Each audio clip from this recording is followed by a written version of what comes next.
Sorry, on mute. That's right.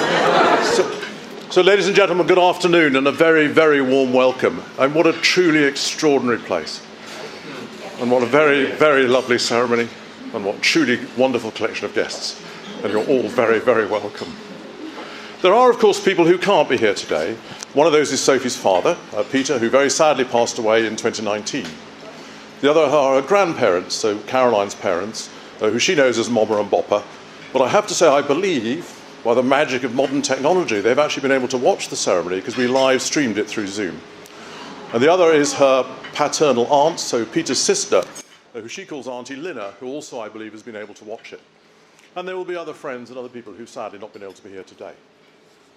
So a little while ago, Sophie very kindly asked me if I would stand in as father of the bride, and I said, yes, all right, if I have to. I said, what do you want me to do? She said, well, could you shuffle down the aisle with me? I said, I can do that bit, which we managed to do, and my main task there was not to fall over and not to trip over her dress, and we managed both of those fairly successfully. And she said, and I want you to give a speech. I said, oh, God. I said, well, what do you want me to do? She said, well, don't speak for too long. I said, that's easy. I can do that bit. That's fine. And she said, just say a few nice things about me. Well, I'm always up for a challenge, so I said, okay.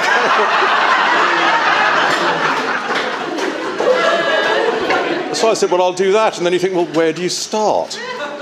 I decided, I'll tell you what, I'll start from the beginning. So I actually very first met Sophie almost exactly 28 years ago. So 28 years ago, in May of 1995, when I'd finally plucked up courage to ask her mother Caroline out for a drink. This had taken about 18 months to pluck up this sort of level of courage. And I turned up on a Sunday evening at Station Road in Harborne, and Sophie was there, and she'd been got ready for bed. And I remember very clearly she was sat on the arm of the sofa wearing bright pink pyjamas and a bright pink dressing gown and holding a rather ragged bright pink dragon, which I suspect is probably not a million miles away from it's on her bedside. So, being polite, I decided to strike up a bit of conversation, really, and I asked her a few fairly straightforward questions. I asked the questions, and Sophie stuck her tongue out at me, and that was fairly much how the conversation went for a while. But, you know, things improved, and she pottered her way through school within reason.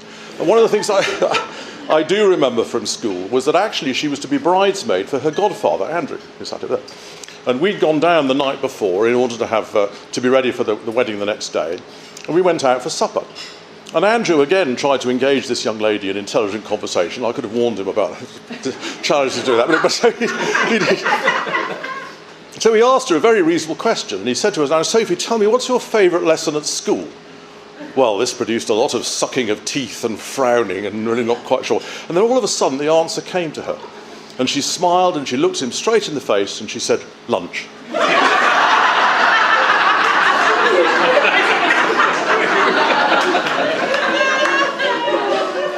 Anyway, to give her due, she did extremely well and got into King's College in London to read geography. And we thought, oh, this is great, you know, we're getting somewhere now, and we're moving forward. And she came out with a very reasonable degree, not completely sure where this was going to go. And in typical Sophie style, there's a complete volte-face. There's a complete 180-degree turn. I've decided I'm going into retailing. Oh, okay. In all fairness, it wasn't quite so bad, because, of course, her mother had a hugely successful career in retailing, so off she sets in retailing. And again, does really, really well in getting into the graduate entry scheme in John Lewis. And if I remember rightly, with positions in Bristol, Exeter and Cambridge, and things seem to be moving forward well. And she arrives back, I remember it very well, in Birmingham, and says, I've changed my mind. Oh, how unusual. So I want to be a teacher. You want to do what? I want to be a teacher. Love of school, presumably. But anyway, no. True Sophie style, off she goes down to Worcester Teaching College, gets her qualifications. And clearly was extremely good at it. And in particular, the feedback, when you look from the children that she taught, obviously absolutely loved her. But of course, it was during her time at John Lewis that she met her first husband, Andy. And it was an extraordinary act of bravery and selflessness to marry a man who was known to be terminally ill. Because Andy had a brain tumour, it was known that it wasn't going to be cured. And Sophie endured an extraordinary time, moving from being wife to full-time carer. And nature very sadly took its course, and dark days lay ahead. which Sophie, with a huge amount of help from her friends in Newcastle and in Birmingham, got through. An extraordinary time. And, you know, an amazing, and my thanks to all of you that supported her during that time, because it was an extraordinary time. But as time went on, it became apparent, I have to say not to me, because I'm not very open to these things, I'm not very good at all of this, that there was somebody new in Sophie's life. Which was great. And I was going to say that Nigel sort of floated into view. I'm not quite sure that floated in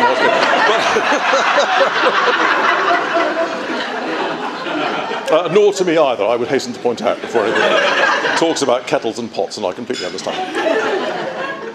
And suddenly this kind, quiet, gentle man appeared. And they obviously were ideally suited for each other. They couldn't have been more so. And it was just lovely. And then nearly 2 years ago, Carol and I came up here to Marshall Meadows. We came up to stay the night. The rooms had only just been redone. And we came up and had a fantastic supper. And we chatted away. And we were going to bed. And Caroline said to me, "Wasn't that fantastic?" I said, "The food was amazing." She said, "Not the food, you fool." She said, "The fact that Nigel asked you if you could marry Sophie." I said, "Did he?"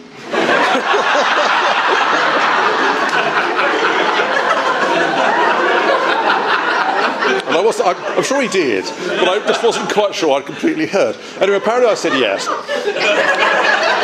And had I heard, then of course I most certainly would have said yes without a shadow. And so we move on. But of course there's been another major event just over 12 months ago when young Amelia Grace appeared. And I can't imagine that anybody that knows Sophie or Nigel would expect them to be anything other than absolutely outstanding parents. And they have been. And she's a great credit to you, and you're a great credit to her. Even if her bedroom and her playroom look a little bit like shop windows from Harrods, but otherwise it looks lovely. And so we come to today. And how proud can you be? And so, ladies and gentlemen, I ask you to fill your glasses. And those of you that are able to stand, please stand. And drink a toast to the most beautiful woman in the room, Mrs. Sophie Mark Antonio, the bride. Thank you very much indeed.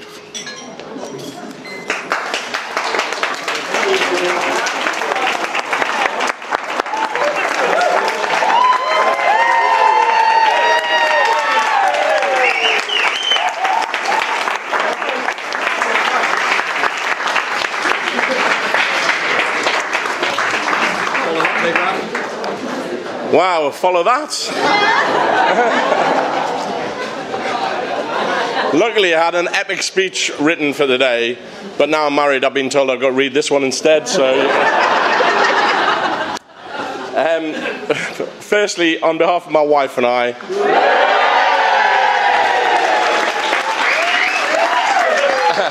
I'd like to thank you all so much for coming today. It means the world to us both that you're all here to share the day with us. And special thanks must go to all of Sophie's family and friends who've travelled up from Birmingham. Obviously being down south, that's pretty difficult, you know. To us in the north, Durham is the Midlands, so literally Birmingham is in the south. I'd like to thank Tom for his kind words. I know Sophie is so appreciative of everything that you and Caroline have done for her and for being amazing parents. Sophie's whole family have been incredibly welcoming to me from the moment I met all of them, and have already made me feel part of the family. Although I have to admit I'm still slightly scared of Caroline.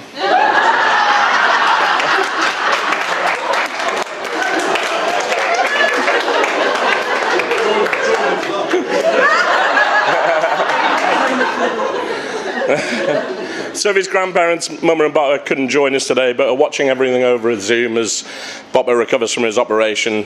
We're all so glad to hear that he's recovering well, and we really wish him good health. And Sophie and myself are looking forward to seeing them both next week when we visit. To my parents, all right, over here, Sophie would like to thank you for raising such a wonderful son.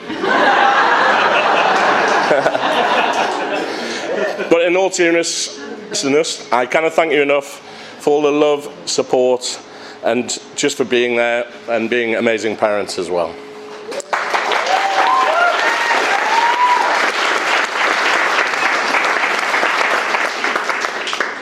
Sadly, my grandparents are no longer with us, but I know that they, especially Poppy, well, would have loved Sophie and are looking down with delight watching Millie grow up. Sophie also, as Tom mentioned, lost her father a few years ago, but I know how proud he would have been of her and everything she has achieved. So with that in mind, could I ask you all to please be upstanding and raise your glasses to absent family and friends.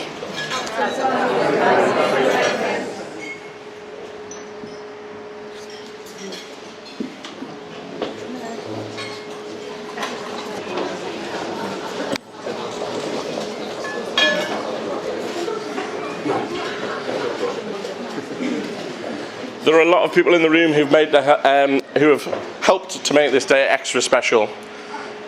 Firstly, I don't know how these guys got first, but to Andy and Faye for sorting out all of the music and bands and for putting up with me changing my mind so many times. And I believe both of you might even sing later, which, yeah, stay sober, Andy. Thank you so much to my sister, Victoria, and Sophie's cousin, Eleanor, for their beautiful readings during the ceremonies today. It really did mean a lot for us. And thank you to Caroline and Tony Owens, where are you? At the back, yeah, where you belong. for being the witnesses today.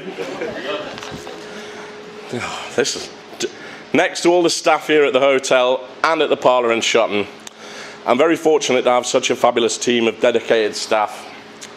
I had never had a single doubt that today would be pitch perfect. And thank you all for being so calm and professional, as it can't be easy knowing that most of the senior management, the investors of the hotel, and countless other people who work in the hospitality and wedding industry in the room.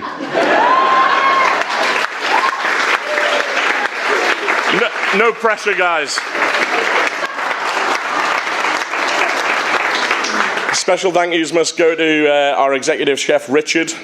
I'm surprised we can't hear him. For creating a beautiful bespoke menu.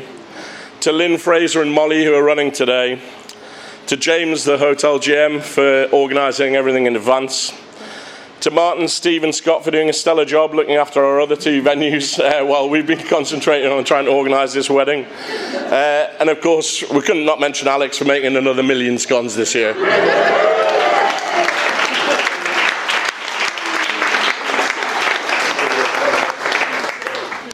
Next to Charlotte, just to the right of me here, for doing the sensational flowers and decorations and all of this wedding stationery.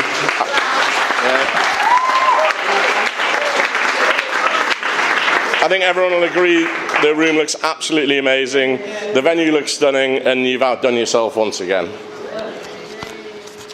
Now, moving on, it's time to talk about the most important lady in the world, lady in the room today. And the world. Hang on.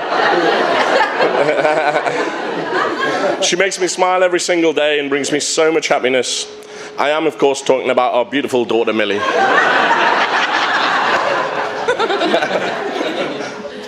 We both love you so much. I think she's asleep, but she'll probably hear this. And we can't wait to see you grow up into the wonderful person we know you will be. Now to my wife. Sophie, you are gorgeous, clever. Sorry, what does that say? I can't read your handwriting. Honestly, though, you look absolutely beautiful today and every day.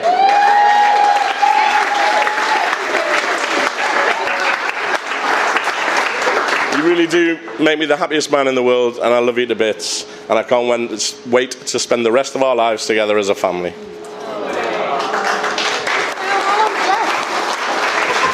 We're nearly there. She just said, how long's left? I'll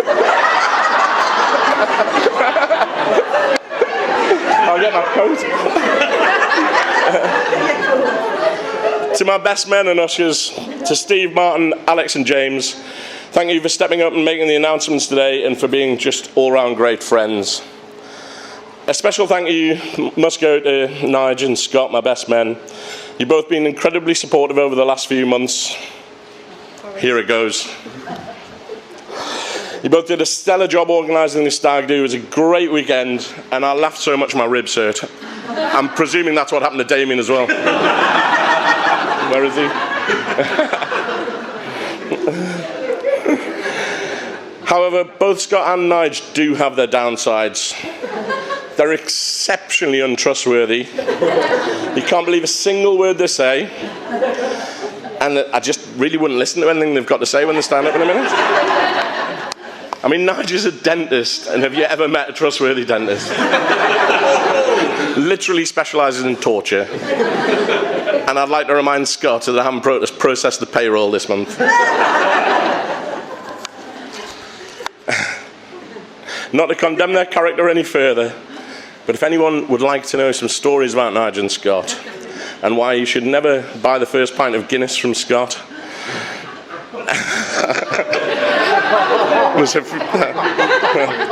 or visit the front steps of a cathedral with Nigel, then see me at the bar later and I'll fill you in. In all seriousness, though, they are two exceptional gentlemen and even better friends. Finally, to the bridesmaids. To the Maid of Honour, Charlotte, you've been a rock to Sophie for so long, and we can't thank you enough for that. I know Sophie and Natalie are so close and have been through thick and thin together as well. To Hannah and Lucy, you're both amazing sisters, and the three of you have such a special bond. Special thanks must go to Charlotte, Hannah and Lucy for organising an amazing hen do, and I know that you all had a great time. Just a word of warning to Hannah, can you please stay off the gin mare tonight?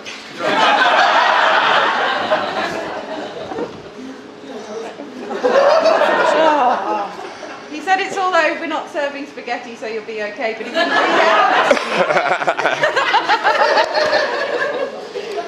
Unfortunately, one bridesmaid, Poppy, couldn't be with us today. She's in Australia. She sent a long message of support and love for Sophie, which was really touching, and we really wish she was here to celebrate with us today. All four of you look incredible today, and thank you so much for all your help making Sophie actually turned up. Ladies and gentlemen, that's all from me. Just before we hear Nigel and Scott's work of pure fiction, a couple of things. You're all here on a free meal, so we need TripAdvisors from everyone, 5 stars.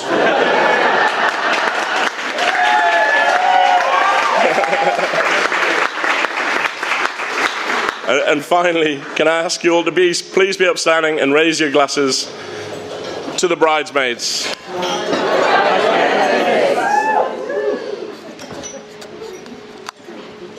So without further ado, ladies and gentlemen, Scott and Nigel.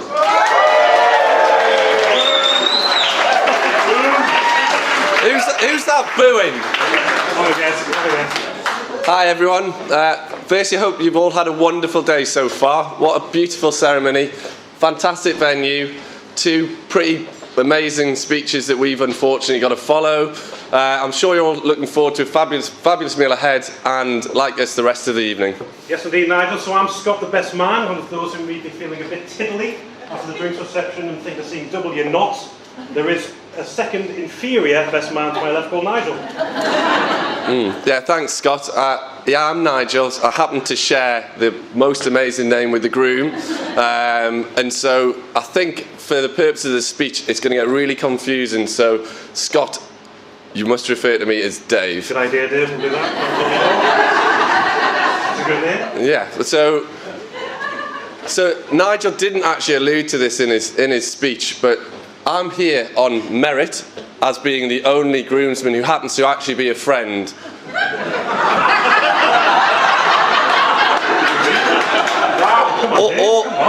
All of the other groomsmen happen to be on the payroll.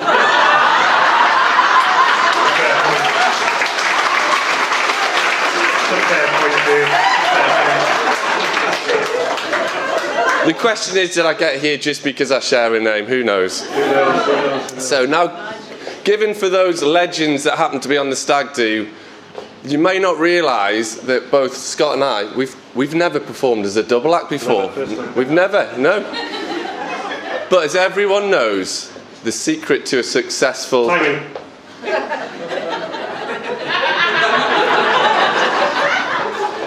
Okay, Like I said, everyone knows the secret to a successful double. Timing.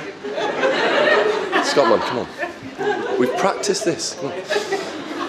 As everyone knows, the secret to being a successful double act is in there. That's me. Timing. Teamwork. God's sake. And as everyone knows, there is no I in. Timing?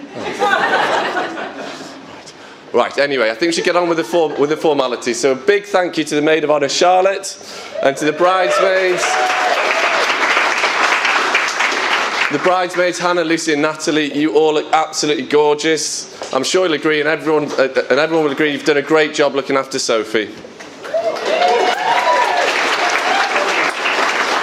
Secondly, as Nigel stated earlier, thank you to the ushers and groomsmen, Alex, James, Martin and Steve. There is an unwritten rule of wedding etiquette that says that nobody should look more handsome than the groom or indeed the best men. So I'd like to thank our ushers and groomsmen for sticking to that rule so well. I know it's a tough challenge, but you came through really well. Cheers, lads, cheers. Now, Dave and I have been happily married for 28 years between us. 28 years, yeah. So I think we are perfectly placed to give some strong marital advice to each other. No to you idiot. So, the bit of advice, Nige, that I'd give to you is just don't make the same mistake that I seem to make all the time with my gorgeous wife who sat just next to you. She says whenever we have an argument that I just never seem to listen to her. Or something like that, anyway. And also remember, Nigel, you leave here today with a wife who is warm, loving and caring. Sophie, you're an amazing woman who deserves a wonderful husband. And I promise I will not rest until I get to the bottom of what's going on here. Now, as a double act, it's fair to say one is calm, rational, in control. Whilst it's fair to say that the other one could be a bit of a drama queen, isn't that right? My wrist, man! Alex, is there any forced theatres on site? Those of you who know Nigel know he is a bit of a control freak, and when it came to this speech, there was a lot of things that we really couldn't say in the context. Yeah, that's right, actually. Do you know what? It's been a bit of a nightmare writing this speech. He's given us strict instructions that the speech should be no longer than 9 minutes. Nige, mate, 4.5 minutes in, we're bang on time. Come on. But she said you're right on time. Well, oh yeah, exactly. Absolutely ridiculous. It's ridiculous.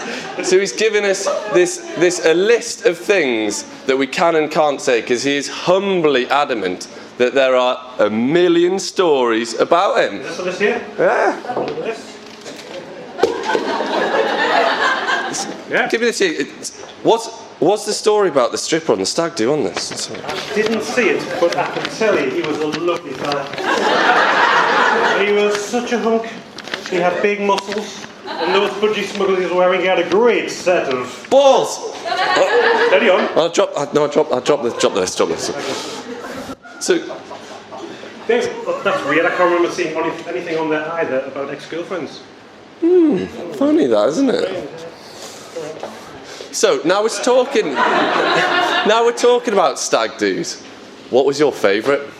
The first or the second stag do? What? There was a second stag do? Yeah, you silly sausage, Scott.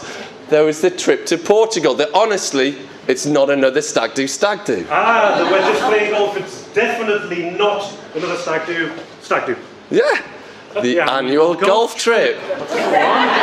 And that was the trip where Nigel claimed he was playing golf so well he was under on every round. Yeah, that's right, yeah. I saw him and he was under a tree. He was? Yeah. Then he was under a bush. And 2 or 3 times he was definitely underwater. What did you get on that last round, Scott? Depression. So it was a crazy few days away. My feeling was, though, that Nige wasn't really that interested in playing golf. I think all he wanted to do was go out and get smashed. Yeah, you're right. That's what he certainly knows how to do that. I mean, there's many times he's smashed his clubs into the ground, smashed them before throwing them in the water, smashed them off his golf bag in anger. He's even had a few smashed up in the trees at Matford Hall. No, that's not what I'm talking about, Scott. I'm talking about them smashed on booze. Oh, booze. Nice, yeah. Normally girly drinks like rosé or bramble smash. Yeah, there's legendary cocktail making Laurent Perrier rosé with lager. Is that a thing? Who can forget pot noodle Stella? Yeah, well, hang on. It's only good if it's made with chicken and mushroom, though. Apparently so. Alcoholic Lils is still a favourite of mine. Lash! Now it's quite clear that Nigel loves his sports. I mean, just look at him, he's such a fine specimen of athleticism. A fine specimen of alcoholism. And one of the sports that he's especially fond of is skiing. Yeah, it's amazing. You wouldn't know it to look at him, but there is nothing more that he loves than gracefully descending down the icy slopes. He just loves being on the piste. He certainly does love being on the piste. In fact, he's been piste most of his life around the pubs in Newcastle. He was piste 3 times in Edinburgh and once in Doncaster with disastrous consequences, which we won't go into. But in the famous quote from that 90s legendary rapper Shaggy, "It wasn't me." So did you know that he's also a really big fan of football, massive Newcastle fan, and back in the day, he was a goalkeeper, although pretty ropey. Yeah, I heard the only thing he called all season was COVID. No. During the football season, during lockdown, he wasn't playing football, he was actually playing the Dayton game. And that's where he met the beautiful Sophie. Oh yes, it was love at first sight. All in jest. I'm sure we all agree that Nigel's entrepreneurial success is something to behold, especially back in those heady ice cream days. So I know James happens to be hotel manager here. Groomsman, shock horror, payroll for Nige.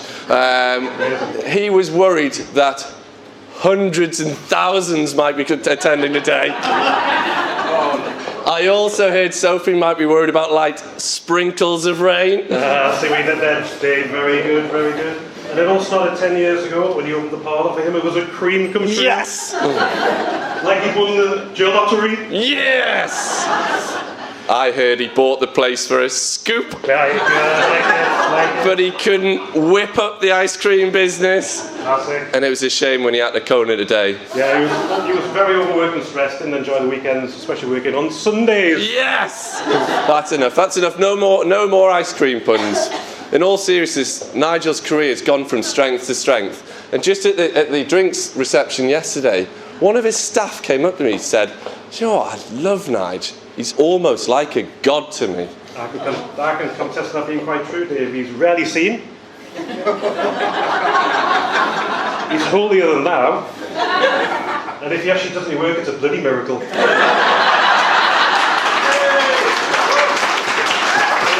Anyway, how are we doing for time? Oh, right, 8 minutes 40 seconds. Oh my lord, we've got a 9 minute window for this. Scott, last story, 20 seconds. You got it in you. I've got it. Ready? Go. Portugal, golf, late night drinking, Magnum Rosé. Girls drink. Lightweight, bed early, Nigel Solo, finished 2 Magnums. Legend. Comatose, reception sofa, night porter, luggage trolley. Roll on, roll off. Bedroom, sleep, good night. Time's up. Done.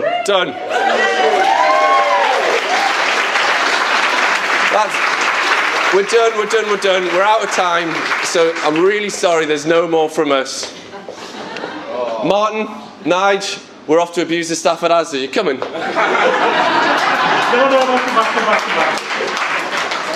Now the serious thing finally, and now this is not the speech, so stop the cocktail. Done. Can we call you Nigel again? No. Nigel, you've been a great friend to us both, and over the years it's been a real privilege to spend time with you, and it's been a great honour for us both to be your best man today. Absolutely. On my first night after returning home from Sheffield University, I decided to go out on my own, like a loser, and happened to see Nige across a crowded Osborne smoking area. We had a good chat and we agreed to play golf the next day. He threw his clubs into the trees. I went round in 90, nothing changes. And from there, a lasting friendship was forged. We've had some crazy nights out, some ridiculous golf and skiing trips. I think I've pretty much taught you to be a dentist, at least that's what some of my peers would say. For those of you who don't know, he talks a great dental game. And even though you've moved outside the fence, You've always got to root in plus a +1 and even a +2 with Millie because you're my best mate. Very good words, very nice words. Miles, I've known you since you were a very, very young looking 16-year-old. We've had some amazing and mad times together, full of fun and laughter. I know we'll continue having many more in the future. Been times where I haven't spoken for a while due to family, work commitments, but you've always kept in touch with me, and I couldn't be happier working alongside you now to further your great success and your career. I'm proud of all you've achieved. You're a great friend. You'll make a great husband and father, and I'm sure you and Sophie will be extremely happy for many more years to come.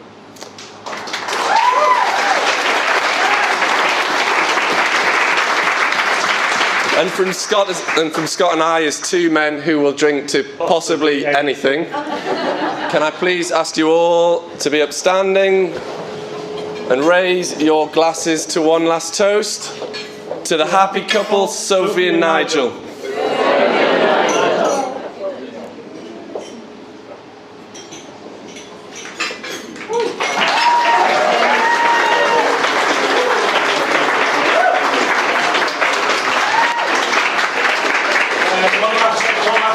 If you are feeling a little bit tired later on and you do manage to fall asleep on the sofa, we've got another chariot ready to wait. At the back of the room, it's got a Magma here, it's got some Calippos, Magners, Fraser's ready to take you to bed whenever you are. And we're going now.